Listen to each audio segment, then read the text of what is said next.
Chers téléspectateurs du micro du Pasteur Bobo, partout où vous êtes à travers le monde, nous sommes à Genève, à Châtelet, plus précisément à Châtelet, Genève. Nous sommes avec Pasteur Martin Yongo, c'est juste après l'église, derrière nous sur le bâtiment de l'église. Nous sommes avec lui, on va essayer de parler. Bonjour Pasteur Martin Yongo. Merci. Bonjour Pasteur Bobo. Comment vous portez? Oui, ça va, je me porte bien par grâce de Dieu. Très belle église, hein? Bon, ce n'est qu'une grâce. Ce n'est qu'une grâce. Une grâce. Vous avez commencé quand? Bon, moi, dans cette église, c'est depuis 99 que je suis là, je suis pasteur. Et nous bénissons le Seigneur pour de frères et sœurs qu'on a pu trouver à l'église. Et on a travaillé ensemble depuis lors. Nous avons bâti l'œuvre avec le Seigneur.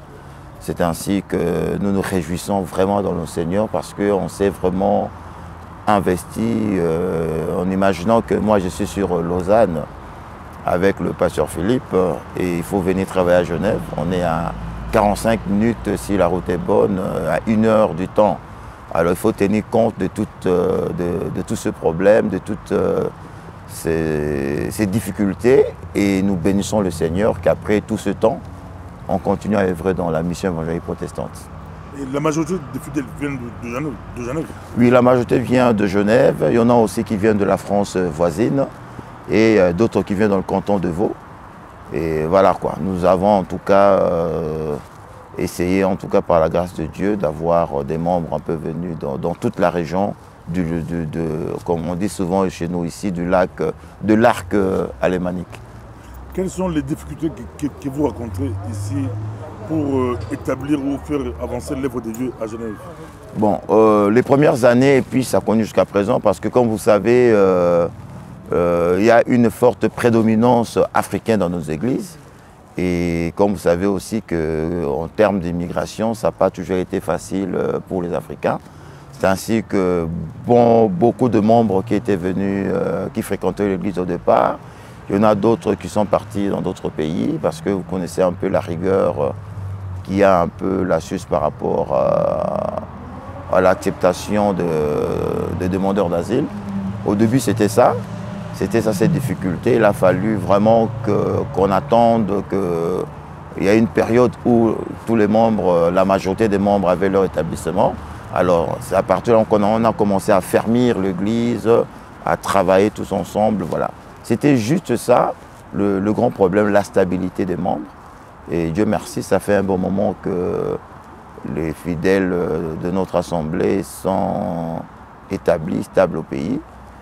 Et voilà, moi je crois que c'est ça. Et c'est ce qui implique aussi le problème d'emploi. Le problème d'emploi, comme vous savez, il y a la discrimination, comme dans beaucoup de pays d'Europe, par rapport aux immigrés. Ils trouvent quand même du travail, mais question rémunération. Et ça a toujours causé un problème, ce qui implique directement aux finances de l'Église. Il faut faire avec. Et voilà, moi je crois que le grand problème qu'on avait, la plus grande difficulté, c'est beaucoup plus à ce niveau-là. La stabilité des membres, Dieu merci, nous avons assez maîtrisé. Et maintenant, c'est question d'emploi pour la participation financière par rapport à la vie de l'Église. Votre renommée dépasse les frontières, des frontières, comme se le dise. Mais une question qu'on pourra se poser, comment Dieu vous appelez vous-même? Comment Dieu vous appelez? C'était comment? Ah, vraiment. Bon, alors c'est une question, bon, c'est rarement qu'on me pose cette question, mais je suis un peu à l'aise à répondre à cela, tout simplement parce que, étant jeune, on avait tous nos ambitions. Et je ne vais pas relater ma jeunesse. Je dirais juste que j'étais arrivé à un certain moment où j'avais un peu un dilemme entre continuer par rapport à l'appel que j'avais reçu du Seigneur, par rapport à ce feu qui brûlait dans mon cœur de servir le Seigneur, ou alors continuer le travail que je faisais. Voilà. Dans ce dilemme-là, ça allait casser mes ambitions, je dirais politiques, tout ce que je désirais étant jeune. Et dans ce dilemme-là, une fois, lors d'une prière de dévotion, j'étais en train de prier, et j'ai senti une forte présence du Seigneur. Et lors de ce moment-là, que j'ai entendu une voix du Seigneur me poser la question de savoir, premièrement, est-ce que le Dieu de l'était menteur? Et j'ai essayé de discerner cette question un peu plus tard et j'ai eu la réponse 20 ans après, déjà étant dans le ministère, mais bien au début, comme je l'ai dit tout à l'heure, et dans cette prière, en ce moment de prière, dans cette présence du Seigneur, le Seigneur m'a parlé personnellement. J'ai entendu une voix me parler, me disant que tout ce que tu as envie chez le ministre, parce que c'était ça mes ambitions, tout ce que tu as envie chez le ministre, je t'en donnerai. Mais je ferai de toi mon ministre. Ah, c'était ça l'appel que j'avais reçu du Seigneur. Tout d'un coup, j'ai senti que mon cœur était j'avais trouvé la réponse que je cherchais, j'ai l'apaisement dans mon cœur.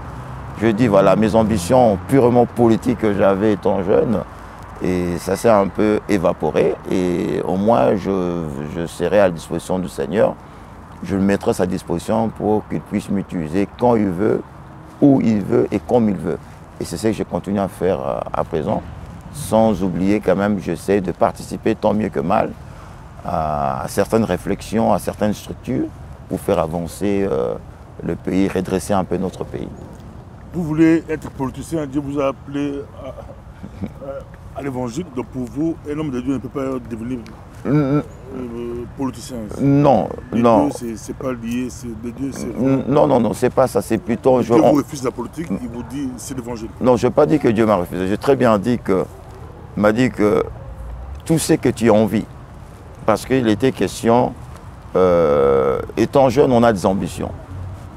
Hein, on a des ambitions. J'ai une formation qui m'a permis de pouvoir arriver aussi, entrer dans la scène politique, dans la politique active. Et on pouvait rêver. Et pendant ce temps, il y a aussi le feu de l'évangile qui me brûlait pour servir, pas pour servir seulement le Seigneur, mais pour vivre pleinement l'évangile.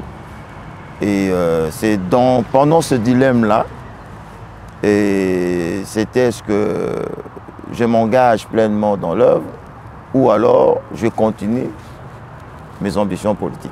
C'était ça. C'était ça. Et le Seigneur a fait son choix, il m'a dit, écoutez, pas dans ce terme, c'est moi qui le dis, je le rapporte, que tout ce que tu as envie, parce que j'enviais la vie des politiciens, j'enviais un peu ce mode de vie. Quand je parle pas des politiciens d'aujourd'hui, je parle à l'époque. Nous avons tous à l'idée les références des politiciens à l'époque de Mobutu. C'est plutôt la prestance, c'est plutôt ce que nous voyons. Alors, c'était pas vraiment pour travailler pour le pays, hein, parce que c'est pas les mêmes notions hein, que j'avais à l'époque. C'était plutôt le bien-être, c'était plutôt ça. Et le Seigneur me rappela à l'ordre, me disant, voilà, tout ce que tu as envie chez le ministre, je t'en donnerai. C'est comme si c'était un mauvais choix en ce moment-là, si je m'embrassais ce chemin-là. Et il me dira après que mais je ferai de toi mon ministre. Et c'est ainsi que j'ai vite compris que autant mieux être ministre de Dieu, parce qu'il n'y a pas de mandat, on n'a pas affaire à certaines ambitions démesurées. Nous prions un Dieu qui est sérieux, et le Seigneur a peut-être vu mon cœur, que tellement j'aimais les choses sérieuses, il m'a montré la bonne voie. Mais il n'y a pas, je dirais que clairement que je ne suis pas contre les hommes de Dieu qui font la politique. De toute façon, nous faisons tous la politique d'une manière ou d'une autre parce qu'on s'occupe on participe au bien-être social, spirituel des citoyens. Voilà. Monsieur Martin, vous déclarez que Genève, c'est vraiment, on dit Vatican du protestantisme. Oui. Explicitez votre pensée. Voilà, bon, c'est pas moi qui ai inventé cette expression. J'ai eu l'occasion de lire ça dans un ouvrage qui parlait, qui faisait un peu l'éloge du protestantisme qui a été vraiment vécu ici dans la ville de Genève. Avec Calvin, Calvin a pu participer à la modernisation de la ville de Genève. Et les structures qui étaient en place ici à Genève, qui continuent jusqu'à présent, bien qu'adaptées à cette époque, ont fait que Genève était un État. Et la religion de l'État, c'était le protestantisme. Voilà. Et c'est comme le Vatican. Tu vas au Vatican, tout tourne autour du catholicisme romain. Et comme Genève, je ne connais pas un autre État où en cette période de la Réforme, revêtait un peu ce caractère d'un État religieux. Voilà, Genève, à cette époque-là, c'était ça. C'est ainsi qu'on a qualifié Genève comme étant le Vatican du protestantisme, juste en faisant cette présentation comparative afin qu'on comprenne mieux comment Genève, à cette époque-là, c'était bien, c'était structuré. Ils ont bâti beaucoup de temples ici. Ils ont bâti beaucoup de temples, pratiquement dans chaque quartier il y a un temple. Et le temple, et le temple porte le nom du quartier. Et les habitants du quartier ne pouvaient pas aller prier dans un autre quartier. Il faut rester dans ton quartier. C'est-à-dire qu'on comptabilisait, on dénombrait le nombre de chrétiens convertis parce qu'en ce moment-là, celui qui n'était pas converti n'avait pas droit à l'assistance sociale, si jamais. Parce que Genève, après, c'était pas si riche qu'on voit aujourd'hui. Parce que c'était quand même un petit coin de la France à l'époque. Jusque quand Genève a eu son indépendance, il y avait vraiment la pauvreté qui battait son plein ici à Genève. Et c'est avec Calvin qu'ils ont relevé ces grands défis. Et il a apporté un peu cet élan de la modernité par la Réforme. Parce que c'est grâce à Genève comme État protestant, et ça a donné de l'impulsion, que ce soit au niveau de l'éducation, que ce soit au niveau de la médecine, parce que ce sont plutôt les diacres, un département chargé de la diaconat, qui, et au fur et à mesure, on a commencé à avoir l'assistance médicale, parce qu'il y avait beaucoup de pauvres, et c'est ainsi qu'à la longue, c'est devenu l'hôpital général de Genève. Voilà quoi, c'est-à-dire que, voilà ce que je peux dire. Qu'est-ce qui est passé aujourd'hui? C'est l'Amérique qui prend le dessus par rapport au protestantisme. Bon, je dirais, c'est plutôt une volonté politique. Et puis, s'il faudra voir ça d'une façon scatologique, hein, parce que nous savons à l'époque qu'il y avait Israël. Et Jérémie a prophétisé par rapport à Israël. Il a dit que le Seigneur, il a déclaré la parole du Seigneur, j'en ai las. Même si Moïse s'est levé pour prier pour ce peuple, même si Jérémie s'est levé pour prier pour ce peuple, je ne me repentirai pas. Le Seigneur a rejeté Israël. Et après le rejet d'Israël, c'était Babylone qui a pris le relais. Après Babylone, on a vu, c'était maintenant le tour de la Perse qui a pris le relais. Et après ça, c'est allé le tour de la Grèce. L'influence de la civilisation grecque qui a influencé. Après la civilisation grecque, c'était la civilisation romaine, qui est la civilisation romaine jusqu'à présent. L'Europe subit un peu cette civilisation romaine. C'est d'où on parle maintenant de la civilisation judéo-chrétienne. Quand on parle de judéo-chrétienne, cette chrétienté, c'est plutôt l'influence de la Rome. Et après ça, voilà, maintenant, c'est l'Amérique maintenant qui joue un peu ce leadership. Du point de vue scatologique, du point de vue... Mais où placez-vous Genève? Si c'est Rome qui était avant l'Amérique. Où placez-vous Genève? Mais non, Genève, Genève est venue... Bon, non, là je dis selon une pensée un peu scatologique, la succession de temps, selon les dispensations de règne de la civilisation. Hein, ça, je relevais cet élément-là. Mais Genève, je vois Genève juste pendant la Réforme. Vous voyez un peu, c'était pendant la Réforme. Je dis la capitale du protestantisme parce que Genève était un parti, c'était un État. Contrer les catholiques, c'était quand même un plan divin.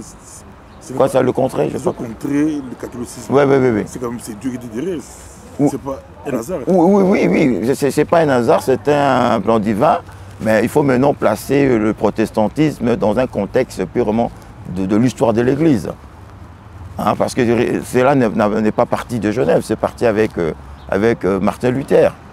Et Martin Luther était un des mentors de personnes qui ont influencé fortement Calvin. Calvin, il était un humaniste. Calvin, il a fait le droit. Il n'était pas un théologien à l'époque. Il a appris chez Calvin et chez Zwingli, chez beaucoup de théologiens, des réformateurs de l'époque. Et c'est ainsi comme il était vraiment éloquent. Il était un homme de droit, il a mis les choses en place, il est venu structurer la vie de Genève. Et ce n'était pas aussi prévu qu'il reste à Genève. Il a été demandé qu'il est resté à Genève. Il a défendu Genève avec tous ceux qu'ils avaient trouvés sur place. Et c'est ainsi que, par la restructuration de la ville de Genève, par les pensées de Calvin, a en fait de Genève comme État, un État, voilà, le protestantisme comme une religion d'État, Et pourtant, l'Allemagne n'a pas été ainsi. Donc, travailler comme pasteur à Genève, il y a quand même des avantages. Comme un pasteur évangélique. Le pays est ouvert quand même par rapport... Non, il n'y a pas des avantages. Ah non, vous parlez par rapport à mon église ou bien d'une façon générale. Un pasteur lambda qui débarque à Genève, qui commence une église, par rapport à d'autres pays d'Europe, parce qu'ici, ils sont un peu plus poussés par rapport au protestantisme, donc ils comprennent comme des églises qui naissent. Bon, oui. C'est encore dur, les lois, c'est encore dur. Non, il n'y a pas question de loi. D'abord, je dirais qu'ici à Genève, l'église, quand on parle d'église, c'est des églises qui sont vraiment reconnues étant églises. Par exemple, l'église mère ici à Genève, l'église protestante. Protestante, c'est devenu presque une église invisible. Une église invisible. C'est-à-dire que dans l'effectif, il n'y a plus de membres dans les églises. Les temples sont vidés. Il n'y a plus rien, ils sont vides. Alors, c'est une grâce qu'ils aient des pasteurs qui sont venus d'ailleurs, qu'ils essayent de faire l'œuvre de Dieu. Et déjà de ce côté-là, il y a une facilité parce que on n'a pas vraiment de concurrents en termes, je dis, de l'implantation des églises. Parce qu'il n'y a que des pasteurs immigrés qui commencent à implanter des églises ici. À part quelques églises monoculturelles, les églises suisses, où il y a des pasteurs qui bâtissent des églises. Mais la plupart des églises qui naissent actuellement sont des églises de dénomination des églises étrangères. Alors. Toutes les églises sont belles. J'ai vu une très belle église, belle salle. Vous, à Genève, c'est comme ça ou c'est vous qui avez la grâce? Bon, comme je dis, nous sommes, je dirais même, une des premières églises.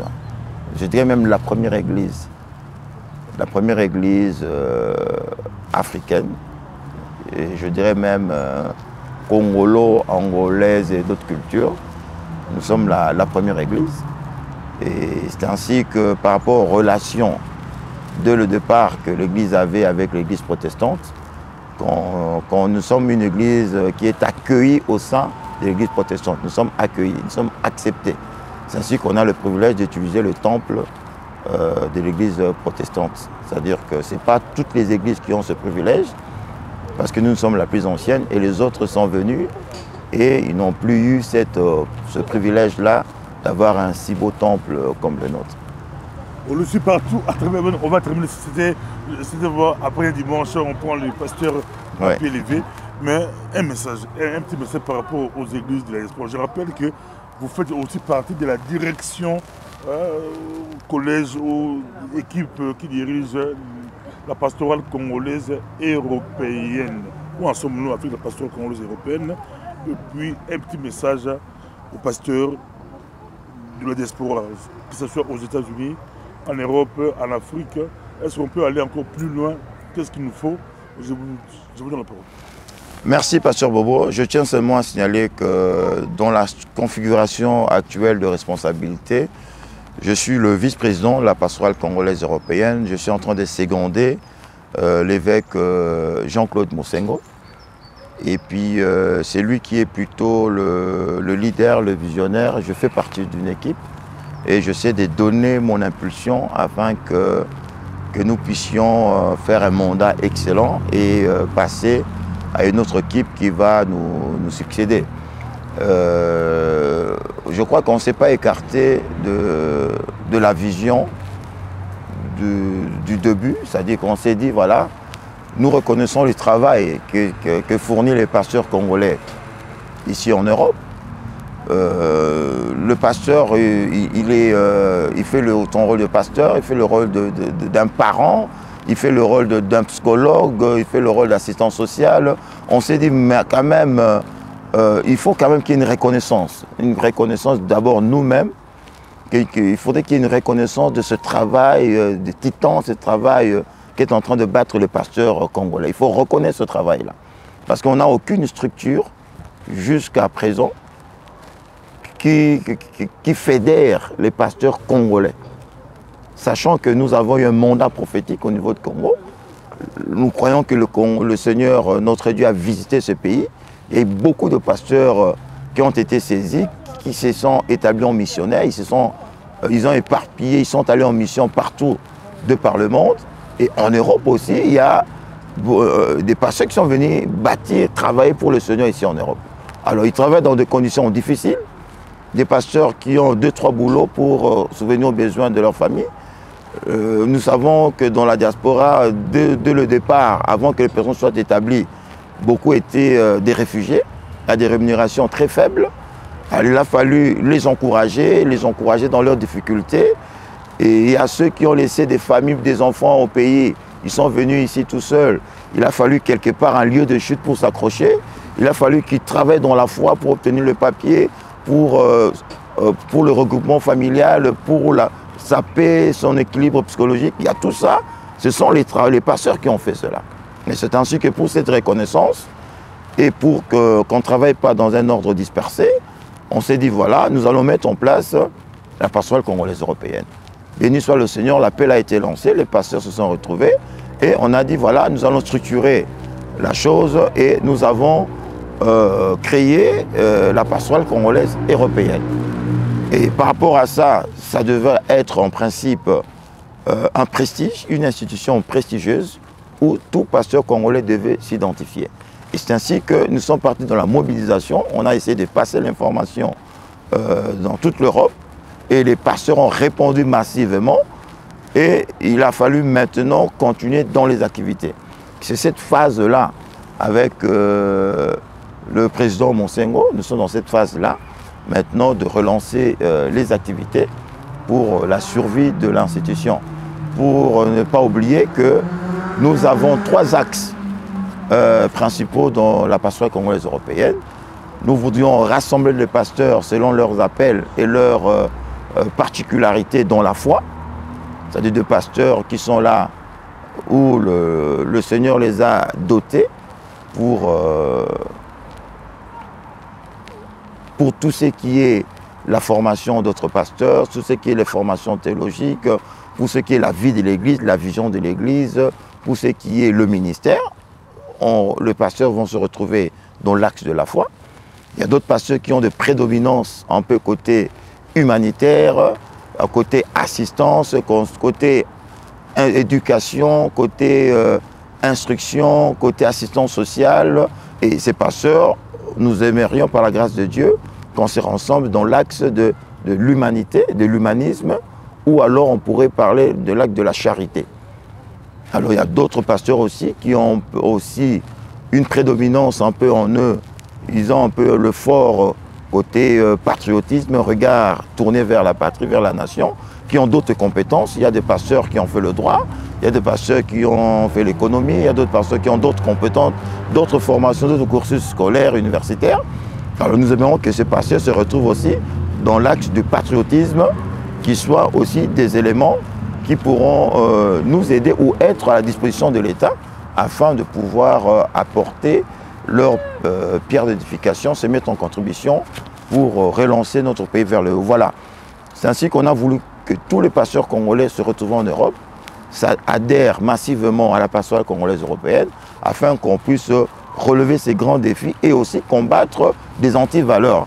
Parce qu'il était arrivé un moment où les pasteurs congolais, pas tous, mais certains, par leur pratique doctrinale, par leur éthique, par leur façon de faire les choses, ça déshonorait un peu les pasteurs congolais. C'est-à-dire on a voulu un peu redorer le blason, on a voulu se dire, voilà, on n'a pas peur du ridicule, on s'est réunis tous ensemble, on va vraiment s'aimer les uns les autres dans une transparence, on s'accepte afin de construire. C'est-à-dire qu'on ouvre un peu une brèche, qu'on soit tous accessibles, qu'on ait la facilité de se dire de vérité avec amour, afin qu'on puisse s'unir pour la victoire. Et à cela, il y a une autre pensée qui s'était élevée aussi, c'est qu'on ne peut pas parler de l'unité sans parler de la complémentarité. On ne peut pas parler de la complémentarité sans parler de... On doit s'accepter mutuellement. On ne peut pas parler unité sans complémentarité. Quand on parle complémentarité, on voit la diversité. Quand il y a la diversité, c'est-à-dire qu'on doit s'accepter. Voilà, nous étions encore dans cette phase-là, nous continuons encore dans cette phase-là. On doit s'aimer, on doit s'accepter, on doit reconnaître la diversité de grâce qu'a chaque pasteur, on doit se rassembler, on doit être complémentaires pour qu'il y ait l'unité dans la pastorale congolaise européenne. Merci beaucoup. Je crois l'appel à l'émo, l'appel à tous les pasteurs partout à travers le monde, non seulement européens, mais aux pasteurs de la diaspora. Voilà, moi je crois qu'il est temps que la diaspora en général, en particulier les pasteurs de la diaspora, puissent se constituer en pastoral, parce que la pensée est qu'on arrive à fédérer tous les pasteurs déjà au niveau de l'Europe. Il y a beaucoup de pastorales américaines. Qu'il y ait beaucoup de pastorales, on va faire des actions synergiques et nous voudrions vraiment qu'on soit un corps. Qu'on soit un corps parce que c'est très important de fonctionner dans un corps. Vous voyez un peu, parce que on va un peu diminuer un peu certaines dérives, certaines pratiques doctrinales, certaines choses. Voilà quoi. Il y a beaucoup d'aspects, hein, que ce soit du point de vue éthique, du point de vue biblique, du point de vue théologique. Il y a beaucoup de choses, il y a à boire et à manger, comme j'aime souvent le dire. Nous devons nous rassembler, nous devons nous aimer, afin que nous puissions corriger ce qu'il y a à corriger et avancer. Vous avez fait la théologie, d'autres n'ont pas fait la théologie. Il y a la guerre. Les théologiens disent qu'eux ils ont l'onction, vous dites que vous avez de la connaissance. La connaissance contre l'onction. Mais non. Il n'y a pas polémique dans ça. Il ne faut même pas qu'il y ait polémique. Parce que nul n'a le monopole. Là, je dirais, prenons le cas de gens comme le Kenneth Hagin, un grand serviteur de Dieu américain, et que ce soit Osborne et consorts. Ils ne sont pas des pentecôtistes, ils étaient des baptistes, tout fait. Et en voulant chercher, en cherchant le Seigneur, ils ont découvert un peu la place du Saint-Esprit, l'action du Saint-Esprit. Voilà. C'est-à-dire juste pour dire qu'il n'y a pas qui est meilleur, qui est mieux. La connaissance n'exclut pas la puissance n'exclut pas la connaissance, mais la grande puissance est dans la parole de Dieu. On ne peut rien faire qui sort dans le cadre de la parole de Dieu. Et voilà, il y a un peu du tout, quoi. Merci beaucoup, pasteur. Merci beaucoup. C'était un plaisir d'avoir pasteur Martin Yongo ici à Châtelet, à Genève, Suisse. Merci beaucoup, homme de Dieu. On aura le temps, on aura le temps. On va vous mettre un petit bonus peut-être dehors à l'extérieur. Merci. Merci beaucoup, pasteur Bobo. Merci.